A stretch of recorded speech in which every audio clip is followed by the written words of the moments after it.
mentioned about the regional comparisons and that it's a global phenomena and things like that. But I spoke to a coconut fiber exporter who is exporting the fiber to US for car seat manufacturing, something to that effect. Now we have 30%, so India has 26%. So immediately he's out of the competition because India, it has cheap labor, the electricity costs are low, ours is double, things like that. Those type of economics come in. So what are you doing to address these other issues? Because it's not only negotiations, is it? What do you mean other issues? Like the electricity costs, for an example, right? And then cheap labor. Now you mentioned about, you know, cost of doing business and things like that. These things are also involved in it. Sure.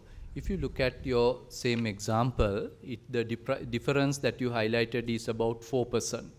And I'm sure as a nation we need to invest in areas to provide more competitiveness to our industries, private sector, businesses, entrepreneurs to engage.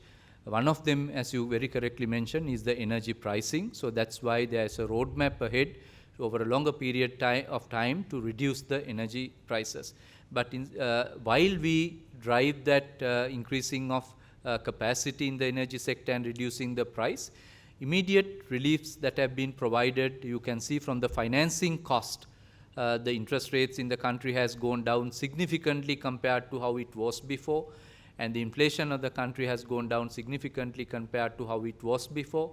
And through that, bringing about price stability, this will support some of our industries to go through some of these tough patches. But there are certain situations that prevailed in the past and that will continue to prevail, such as in terms of regional energy prices compared to Sri Lanka, etc.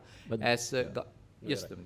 Well, that kind of differences will be there. I mean, India might be an advantage of us, she's mentioned, on electricity, but we might have an advantage of some other product, some other resource. So these kind of advantage, disadvantage will prevail forever between countries.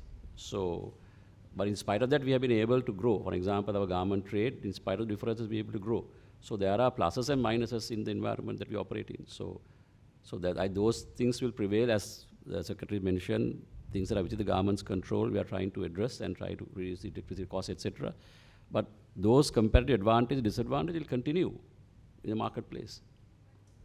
No, I wouldn't think so. Because even today, certain items probably are cheaper in terms of resources in India or raw material, but we manufacture, right? I mean, even other countries, those things will prevail, right? That's the. So how we want to look at this as a country, we want to invest not to ensure that our competitiveness will be retained and improved, not only based on the cost factor, but in terms of innovation and various other mechanisms, the niche markets that we are creating, etc. So there are a lot of opportunities that will be provided for entrepreneurs, for industries, for businesses, private sectors to explore. That's why a lot of facilitation process in this journey. So the pluses and minuses will continue to be there in any industry. Some industries will be enjoying better benefits than the others in terms of competitive advantage. But our expectation is to provide the support so industries will be competitive based on their to the best of their abilities, for the government to provide the financing support, maintain the policy stability, simplify the processes that are available for approvals, to conduct business in Sri Lanka, etc., thereby bringing down the cost of doing business in Sri Lanka, make it an attractive destination for investors to come and invest in Sri Lanka. Therefore, we believe that competitive advantage will be maintained as we move forward as well.